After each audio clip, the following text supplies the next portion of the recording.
Il est un peu plus de 22 heures quand Emma descend du train. La chaleur de la journée s'est adoucie, mais l'air garde encore une douceur agréable.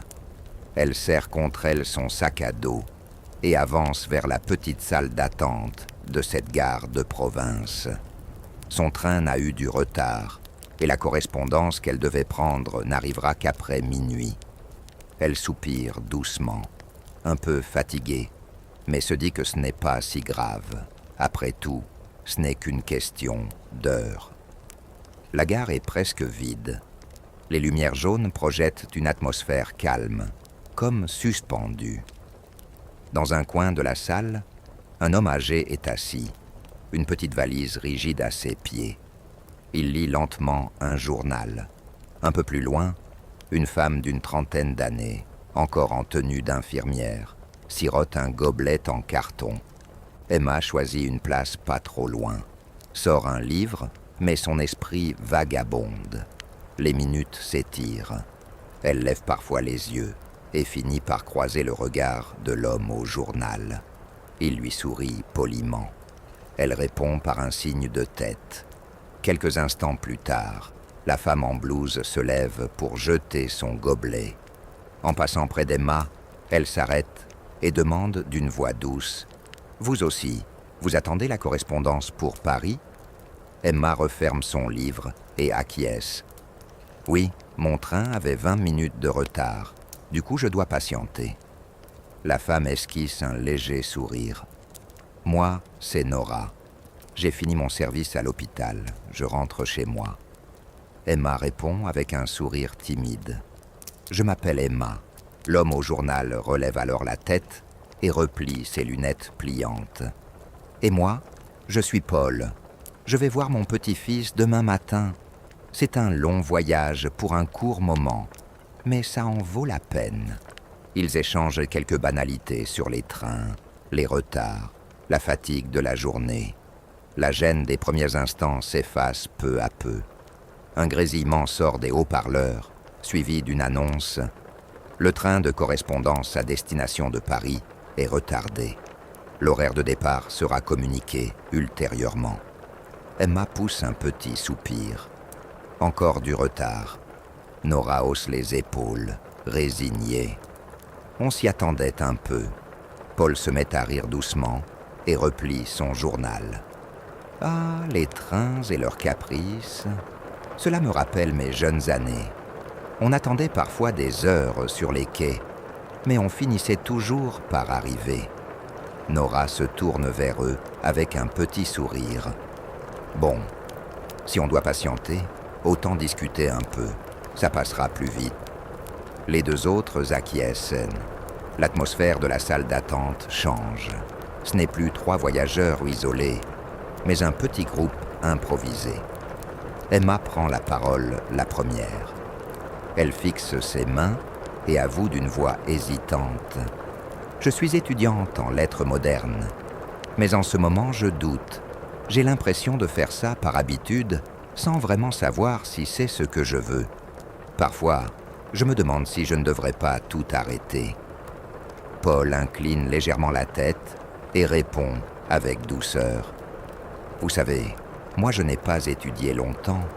J'ai commencé à travailler très jeune, mais je n'ai jamais cessé de lire, d'apprendre par moi-même. Les études ne définissent pas tout, mais elles ouvrent des portes.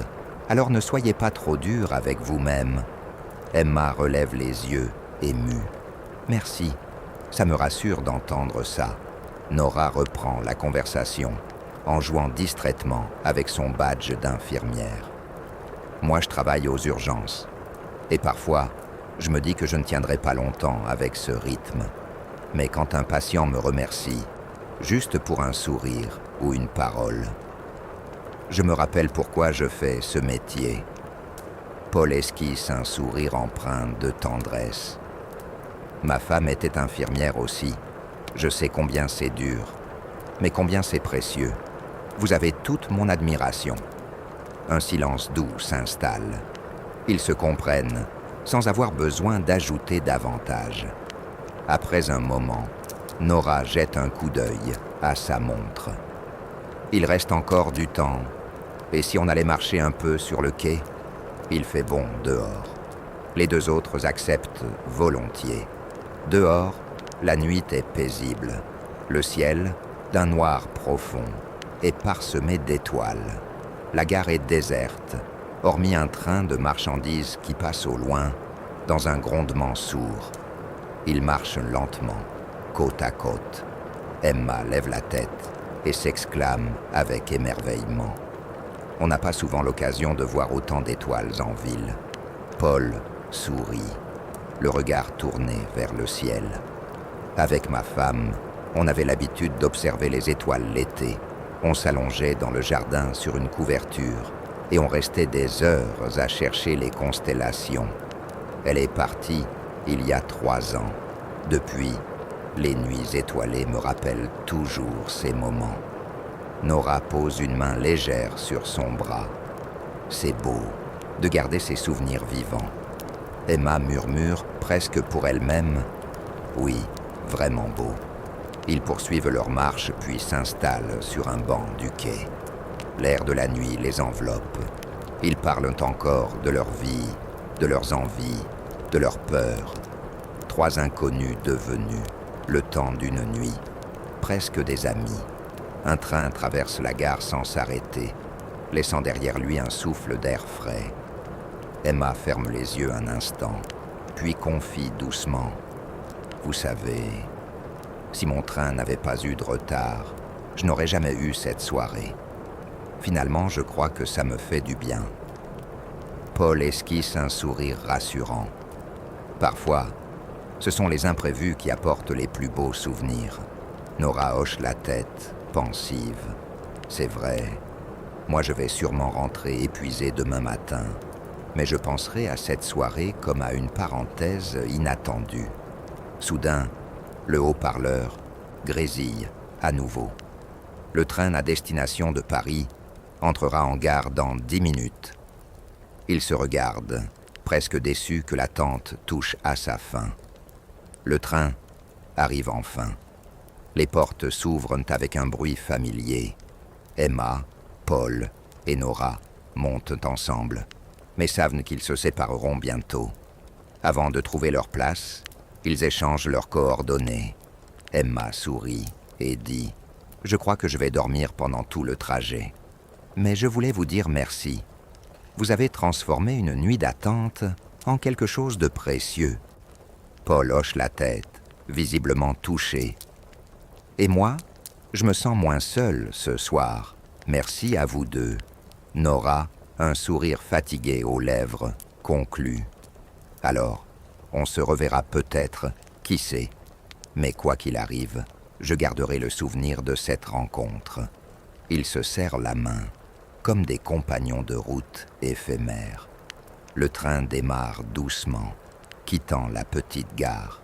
Emma s'installe contre la vitre, ferme les yeux et laisse défiler dans sa tête les visages de Paul et Nora, les étoiles dans le ciel et cette impression douce que parfois l'imprévu mène exactement là où il faut.